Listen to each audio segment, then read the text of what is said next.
guys. Welcome to Beyond the Headlines with Chris and Angie through Firefighter Nation. We're here with Stephanie White. She was recently at FDIC with John Vaught from Rescue One CBD. They did talk about cannabis and the fire service. Steph, we want to know, how did it go? It's always a mixed bag, right? You always have some people who are really, really excited and grateful to hear the information. And then you have some people with some really strong opinions that Did you get want to. What's that? Did I get up and cry? Did you get a really good crowd? Yes, we did. I didn't say did you cry. Angie went for the hard Diane Sawyer style. Did you cry? Did you tell cry? me 5 bad things that happened to you as a kid. I didn't cry, Angie. And we did have a pretty good crowd. So that was pretty neat. John and I have done this talk before. We did it, the Brothers Helping Brothers, probably about 2 years ago now. And it's we've been having conversations on and off for years with each other and doing little projects. So we have a good flow going, but no, it always cracks me up how some people really want to make sure that they get their point across to you, that they think that you are a druggie. So it's always the fun part. Never partaken in any usage of THC. So that's always, something I have to bite my lip and smile and say, sure, buddy, sure. When people throw that, but it went really well. People had a lot of good questions. And hopefully they took away a lot of good information to help their departments. Good. But you guys set it up as like, here's the opening spiel, but we're going to be around. How long did you guys stick around and get harassed after that? Or like, was your talk basically a lead into a social hour then to invite people to come up more individually? No, I was around kind of manning that stage in different talks for the entire day. I was the TED Talk lady, or as what did Rob Fisher call it? He called it the view, our view stage, which actually hurt my feelings because when I looked back at pictures, I was like, God damn it, he's right. And then John is always taking one for the team at FDIC. He has a booth with Rescue One CBD. So he's always right there answering questions all day long, poor guy. Yeah. So people were able to grab us throughout the day and ask questions. Okay. Is there any... we know what the Facebook trend was and what the general demographic of guys that were threatening retirement because you're trying to enlighten people. When people come up to you, is there any trend of like, the younger generation is a little more accepting of this and the older generation stuck, or is it just smattered across the board, just misinformation and difficulty? It's actually smattered across the board. You would be surprised the amount of guys that are older and at various places in their career that are saying, no, this is something I'm really glad I have access to now because I use less alcohol. I use it for my anxiety, or I'm injured, which is why I originally started looking into it. I'm injured. It helps me with this. It helps me with that. It's truly a 50-50 of the young generation and the older generation. Man. The older generation is just more vocal on Facebook about it. That's true. About younger generation's still too worried about getting fired to be talking about THC on the internet. That's true too, right? Did you have any department leaders there that would that you feel like you kind of swayed or that are advocating for you on larger department scales? A couple guys reached out from larger departments. I think they actually were all union based though, and said, "Hey, what can you guys do to help us out with policies?" So, and that happens every time. Is people will say, listen, we've been trying to get this in our department. What can you do to help us out? This is definitely cut outable because I don't want to get too far into the advice thing here, but in Illinois, we've had departments stop pursuing THC and CBD language because it's a foregone conclusion that eventually it's going to be legalized. So we're not going to give up anything to get something that's going to come eventually. Right. Is that across the nation, or what's the general feeling of like bargaining for it? Because that's something we've kind of stepped back from, thinking that this isn't something we want to give something up for now if it's just going to happen anyways in a couple of years. I think some places have absolutely gone to cutting the testing out.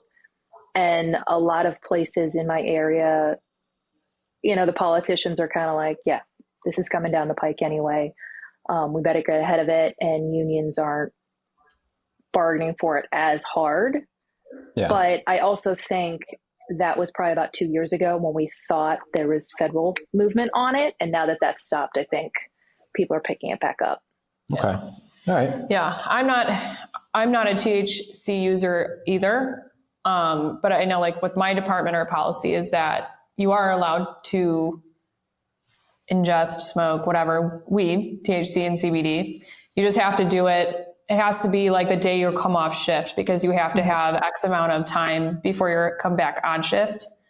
And I haven't really seen any drug testing or random drug testing or anything that they've ever done, obviously, unless there was, an accident, which is very rare. I mean, I think we had maybe one like years back, but it had nothing to do with that. So it's interesting. Well, that's what a lot of people say too, right? Is that essentially you have intoxication language in your contract already, which is don't show up intoxicated. So if you really need to put a specific THC thing in there, if you feel it's necessary, go for it. But if you abide by the normal language that's there for intoxication, I like THC language.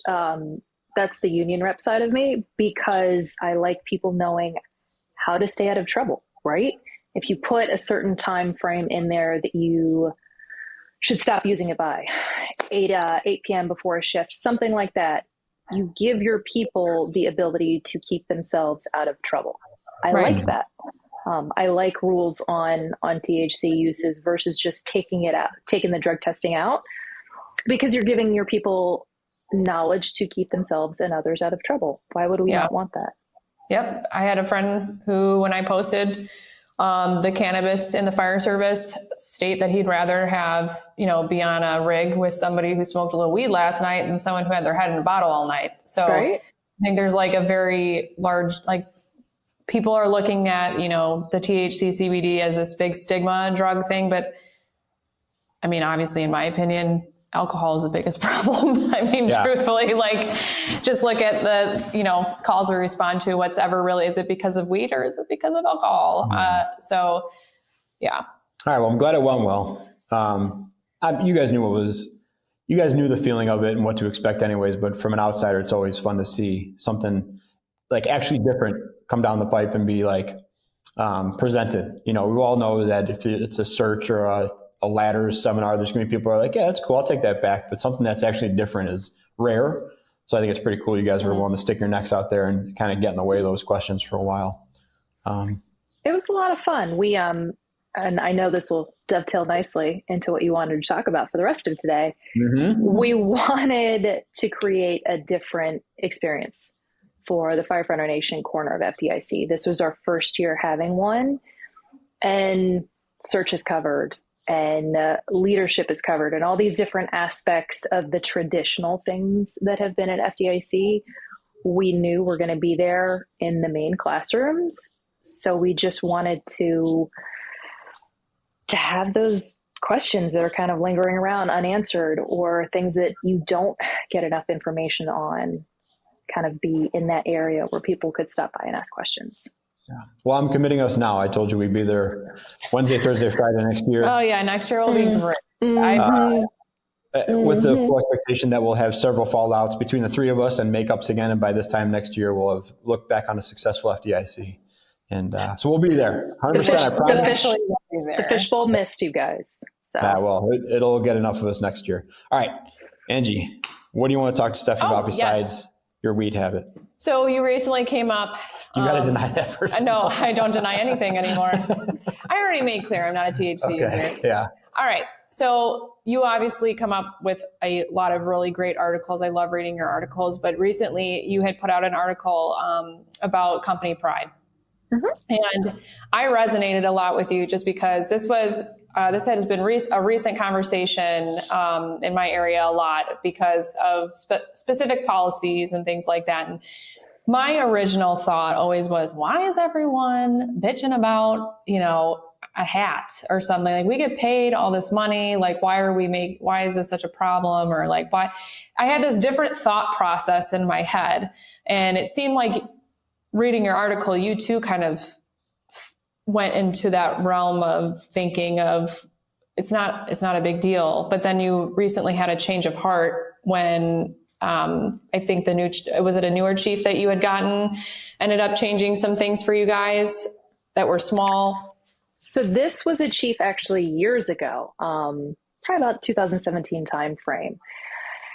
And when this chief came along, they changed a lot about the uniform policy. They allowed company pride t-shirts, shorts, t-shirts on duty, hoodies.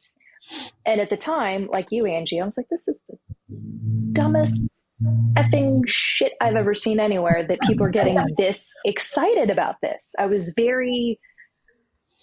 first off, I'm a habitual line stepper. So I guess it didn't matter to me because I was going to do those things anyway and take the paperwork as it came. So for me, this was nothing I wasn't going to do anyway. But for the well-behaved people in the department, they just were so excited by it. And I didn't understand it.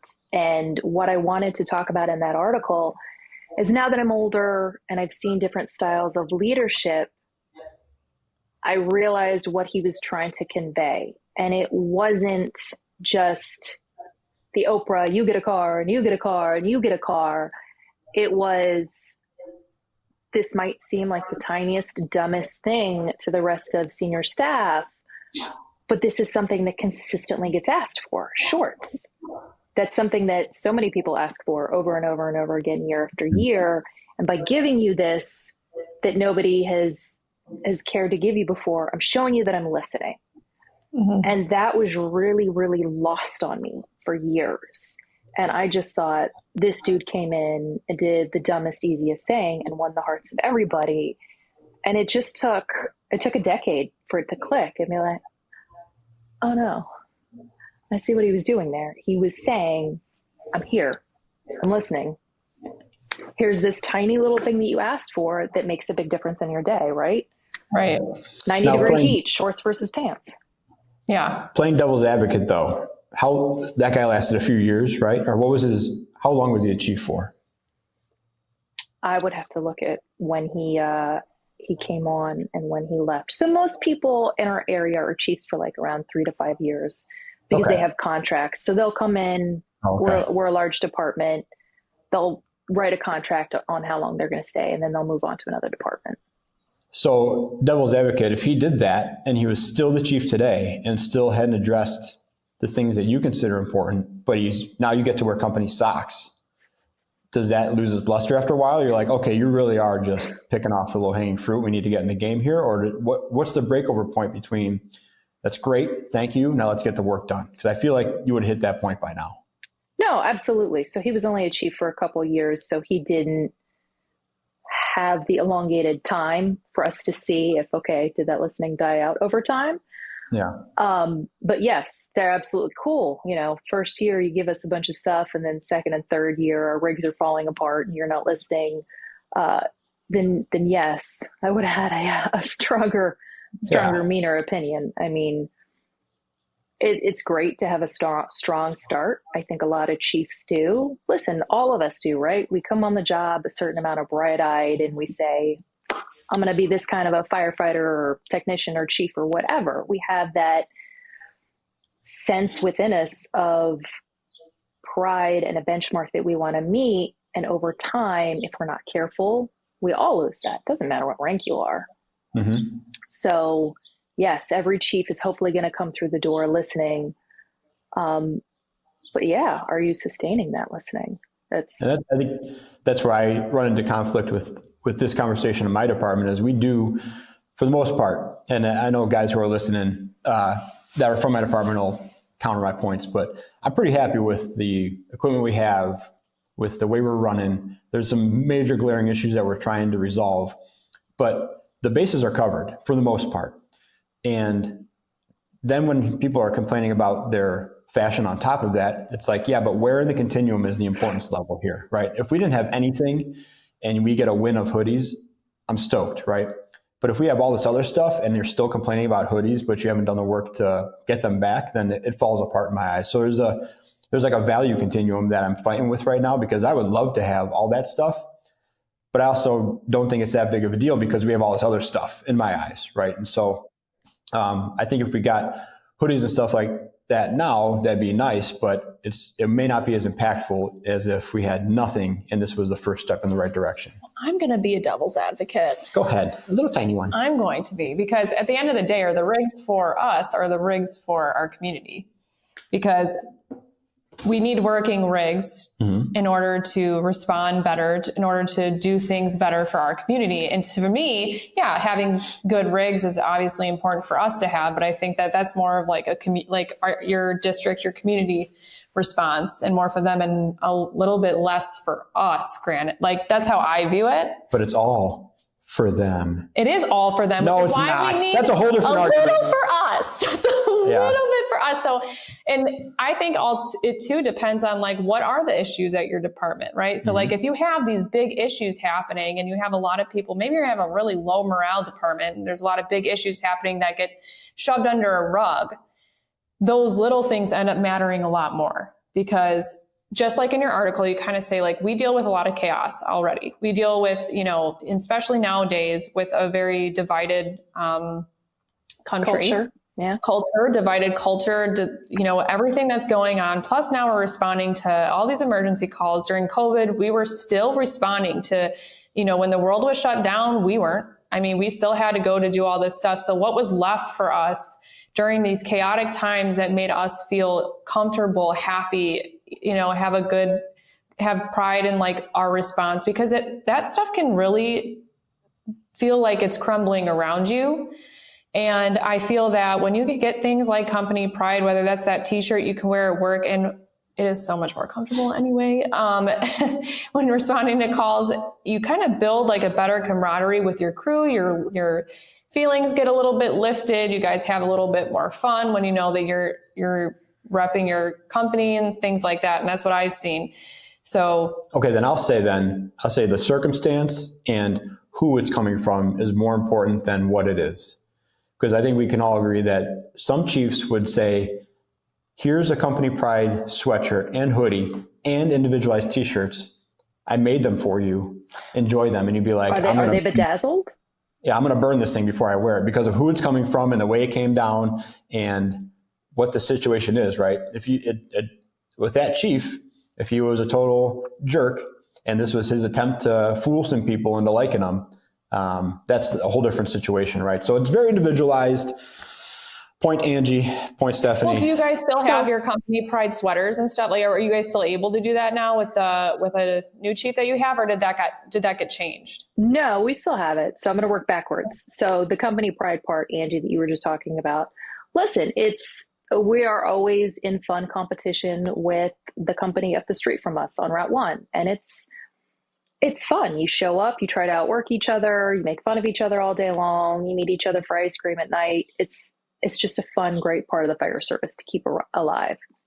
And as simple and as silly as it is, seeing that 9 patch or that 11 patch on the back of a hoodie or a shirt, it adds to that fun competition. It's the tiniest thing, but it's no different than being in a stadium and seeing your Commanders fans or your Eagles fans. Hopefully they're not sitting anywhere near each other, but it's the same environment. Working backwards to the rigs thing. Okay, so are rigs for us or for them? They're for both, because if a rig won't start to get out the door to save a citizen, obviously for them, that's a bad thing. But if we're constantly saying time and time again, this thing is breaking on my rig and nobody is listening, that means the chief or whoever in charge of that division is not doing their job, and nobody at every level is holding them accountable, and we have a problem. So a rig working affects both. It's not just, we don't get to go on a call. It's, why is nobody listening to us when we, small field peons, are relaying important information? Because that's incredibly disheartening too, right? To say every week, every month, nope, this thing on the rig needs to be fixed. You're still not fixing it. Why is it not getting fixed? So I think it's 50-50 in terms of who is it affecting. It's affecting them, obviously, if they're having a heart attack and no units coming their way. But it is affecting and chipping away at us if our opinion of, or our estimation of, hey, listen, this is what's wrong, is not being listened to, and something's not getting fixed, right? And I think that was the whole point of the article, was company pride isn't just a cool, fun thing. In this case, it was, hey, there's somebody actually listening to the one tiny thing that that we said. And if you can show your people you're listening, now, granted, and further act on that for the rest of your career, right? Don't be like, t-shirts, I'm going to be a shitbag for the next 5 years, but here's your t-shirt. No. Start with, hey, I'm listening, and then continue with that, because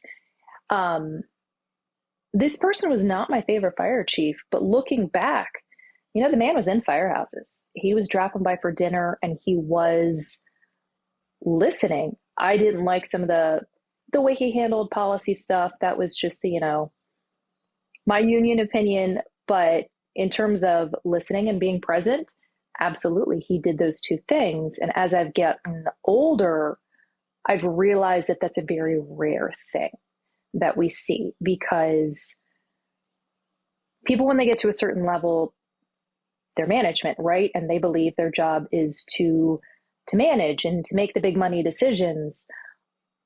And something I just think gets completely lost. And it's not just my department, it's so many departments. This is a culture thing in the fire service all around the country.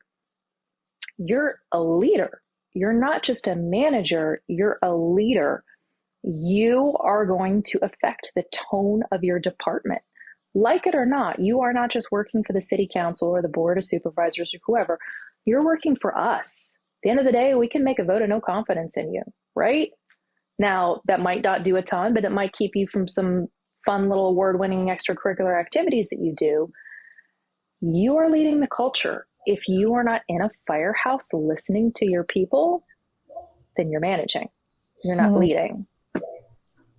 Is this a lesson also to patience in some circumstances? Because that guy, you had to wait till he was gone to see the value of it. And if in the moment you still didn't value shirts, but you kept that torch burner, this guy's just trying to buy the dumb people with t-shirts, not being able to see forward that he's gonna be gone in 5 years, you could just set yourself up for frustration, because you're like, this is all we're gonna do here, and this is all this department is t-shirts. So is this a lesson also in like just the generational patience it takes to have a good career in the fire service? Like, things are going to change. There's going to be a new chief, and you might like that one less than you like this one, or it could be better, but don't burn your bridges now, because this guy who's going to be gone in a few years is making calls that you don't like. I definitely think the pull the pin frag out option is something that a lot of us, I mean, guilty as heck, like to do.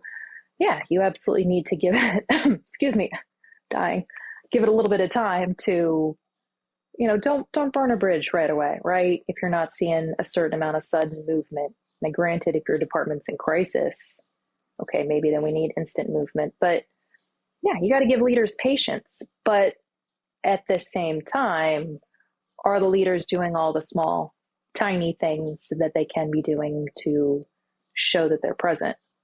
Because if somebody isn't even around, if they're traveling all the time, if you're seeing that they're winning a ton of awards, but nothing's changing in the environment of the firehouse and the department, maybe it's time to get a little bit concerned, right? I think there are certain clues as when to pull that pin and burn a bridge. All right, so let's say you have that guy at the top who's writing books, doing speaking tours, ignoring his own backyard.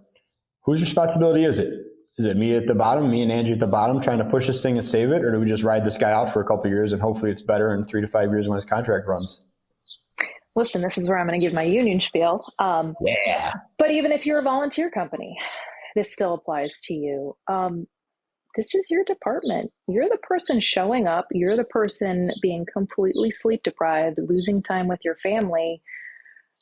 You have a voice. Now, sometimes it might take a little bit of time for you to figure out how to project that voice, but you have a voice, be it the union and getting involved there, or going to your board of supervisors if you're a volunteer, or your city council, or whatever it is that you have. Writing, podcasting, simply saying a couple things to make people think. You absolutely have a voice. Don't lose 10 years in a department that has a bad culture. You know, this is the most I think we have ever seen people department hop. Mm-hmm. 22, 23 years I've been in the fire service. I've never seen anything like it until probably about sometime within the past 5 years. Yeah. And I understand why people are leaving toxic departments. We don't want to be in a toxic department, but I'm also frustrated that people don't value the echo of their own voice. Thank you. I love that you said that. I got you, Angie. I love that you said that, because I can't, you know what, for a group of men, You know what? like I'll for slide a over group this of way. men, I have never seen so many people with their heads in the sand. I cannot believe that no one actually uses a voice. Everyone is so scared to use their voice. And I have a really hard time understanding it. And maybe I'm a little abrasive. Maybe I'm a little whatever, but Go on. But like, all I've seen in a very short time is a lot of complaining and no voicing. And I think, don't you think that maybe if you had 10 people go and like talk to someone, I always say, like, why are we treating it like this? Like, everyone, whether they're admin or not, everyone's a human being, right? So like, at some level, I think that human beings can understand human beings if you sit down and have like a normal conversation with them. And I said, what's stopping us from calling a meeting with, whether that be admin or whoever it needs to be, and just having a normal discussion and just saying, hey, this is how this is making us feel. These are things that like we really want to see, or explaining a situation and then getting feedback and then kind of going from there. And I feel like a lot of people just assume the worst. And I'm like, you can't really assume the worst until you give it a shot, you give it a chance. And so I wish there was a more, I understand the fire service is very traditional paramilitary. You have to like start here and go here and here and here. And I think that even now I have a hard time understanding why in a conversation like that it has to be that way. Because I feel that sometimes you get caught up with the people that you have to go to in those traditional paramilitary ranks are the people who bury their heads and who won't actually say something. Who'll say, oh yeah, sure, like we'll talk about it. And then it kind of gets lost in the dust. So I'm going to pull the girl card here. Yes. I think retaliation is the answer of why a lot of people don't step up and say something. Maybe they're at a great company with a great crew that they do not want to lose. Completely understand that. I absolutely love my house. But, and here's the girl card, Angie, I think it is a little harder for you and I to see, because I think as females, we probably have been retaliated against once or twice in our career for using our voice. So us, if we've been through that and we've survived it, we're like, oh, I didn't die, so I'm going to do it again. Especially if it's something that you see affecting those around you. And I think in the case of men, I think they've seen some of their buddies step out and get retaliated against, and they're like, well, F that, I don't want to deal with that. And if that's what your culture is, I understand it, right? Nobody wants to be punishment moved or anything like that. We've all heard the stupid, sketchy investigations that somebody gets demoted over something that just was not a demotable kind of thing, and everything was not right about it. And you know that was retaliation for something. We have all seen it in our careers. And I think that's why people stay quiet. And if that's the case, if that's how toxic your environment is, completely understand, find a workaround. Find a way to throw that grenade out there completely covered in flowers, and just have it be something you put on social media that's just well written, not confrontational, but makes people go, wait a second. Well, that makes me think of this, this, and this, and oh, I don't like that. Or that's right. And maybe you just have to slowly build an awareness campaign by throwing roses. Maybe that's what it is. Because I don't ever want to put somebody in a position where they're punished or retaliated against. But I think that is the reason some people don't speak out. I think it's less laziness and more understandable fear. Because if you're at a great house, then the culture around you can be falling apart, and it's easier for you to stomach. And if you know that if you speak out and you're losing that great house and you're going into the mire and the muck, why would you speak out? Why would you ruin your own life? Yeah. I think I forget about that part sometimes. There's also, I mean, I think it's self-preservation too for a lot of people, not in terms of avoiding retaliation, but future plans. Like there's a certain point where you stop testing for positions and start being appointed to positions. And that's very much a popularity contest, or yes, it is. If nothing else, just how many problems have you not created? You know, sometimes people who just don't create as many problems are the ones that are favored or whatever against even the chief's demands, because he'd rather have someone else, but that's what you're stuck with. So the people with no opinions, the people with no opinions seem to rise to the top. And on the other side, it's also kind of a go along to get along thing of like, what's the value? What's the value of stepping out and putting it out there versus how much are we going to gain from it? And if it's a inconvenience where we can work together as our crew, but we know that every so often this is going to happen or this goofy stuff's going to happen, at least we know the players and the rules in the game. And if we know that, then we can make our own team inside of it. But, you know, for a lot of people, it's like, just like we talked about before, the patience of, I hate this and I can't stand it, but we know exactly what to expect. We know what his reactions are going to be. We know how to handle most of them. And so let's just make it happen for the next 3 to 5 years. And then we can look forward to the next generation and the next leadership we have in here.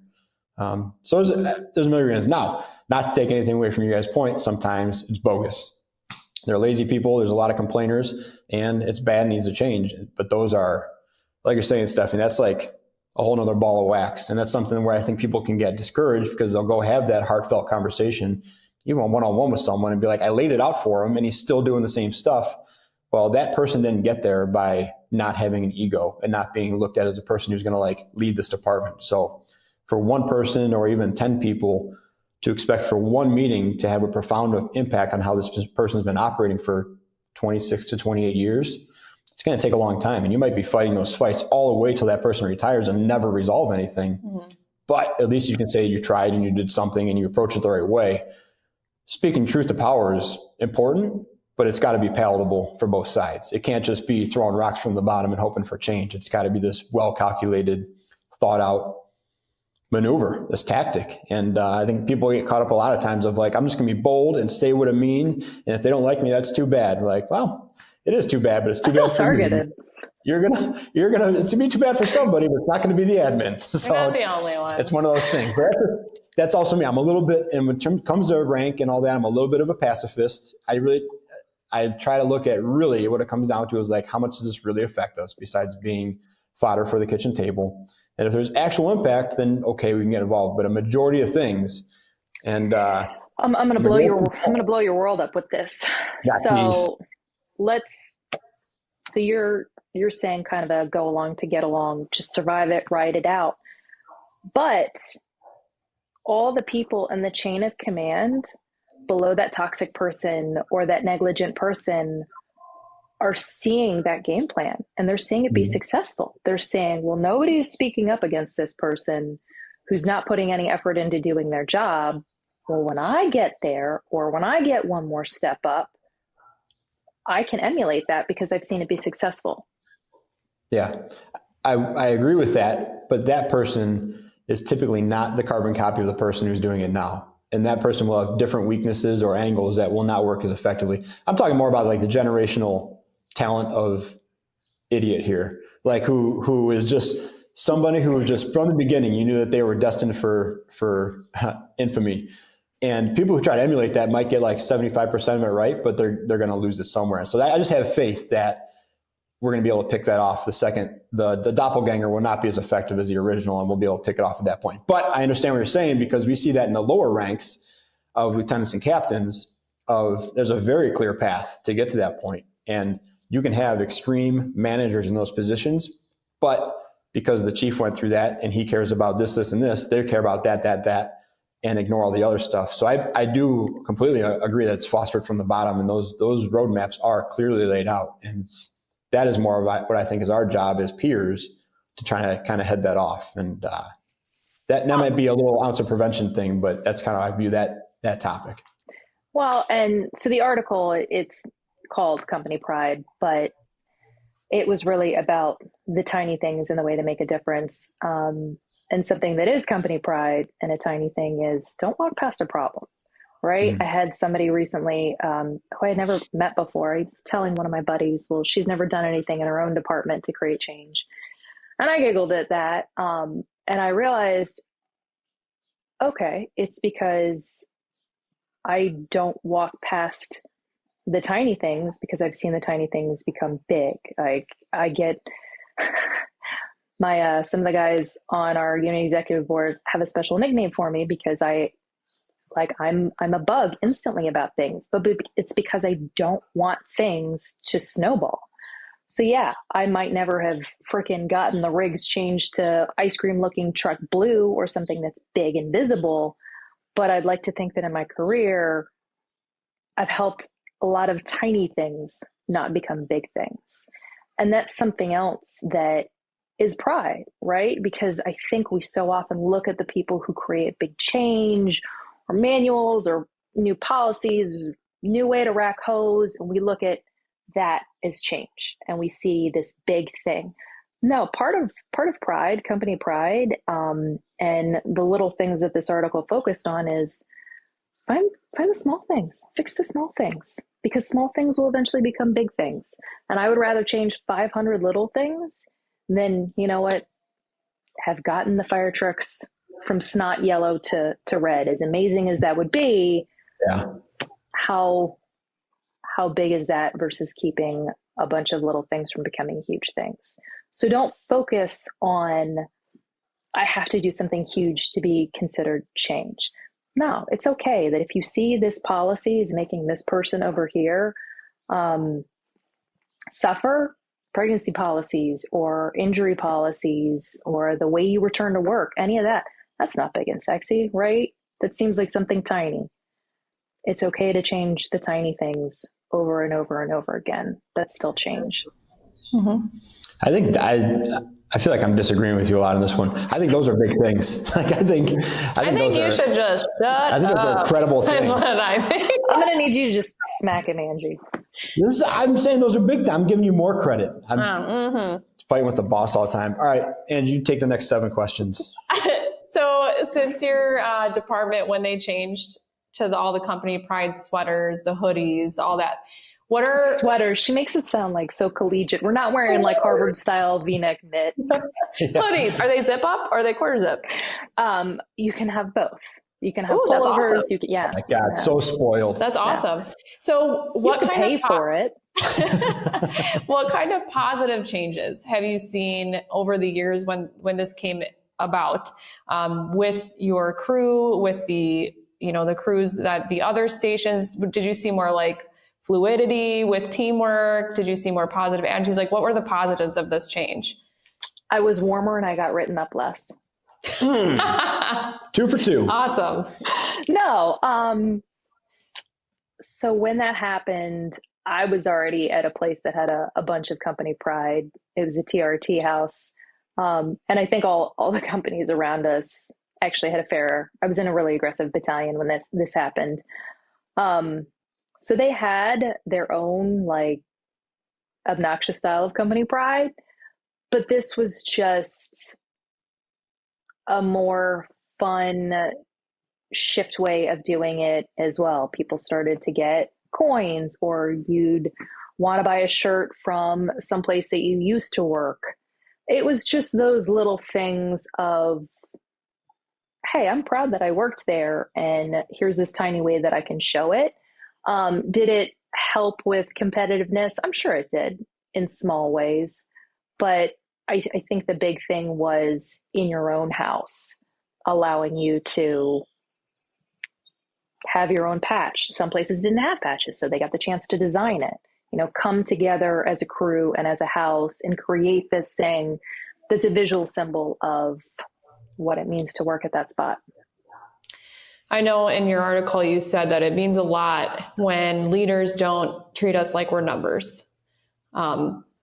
How do we, let's say we don't have a lot of company pride things that we're allowed to do because of policies. How do we make sure that our crew knows that they're not just a number to us? From a house level perspective, sure. I mean, that that starts with your officer all the way down, right? So the new probie that comes in, they're not just the new boot that you're going to cuss at and treat the same way as you did of every other boot. You're going to learn them. You're going to learn their hangups, their strengths.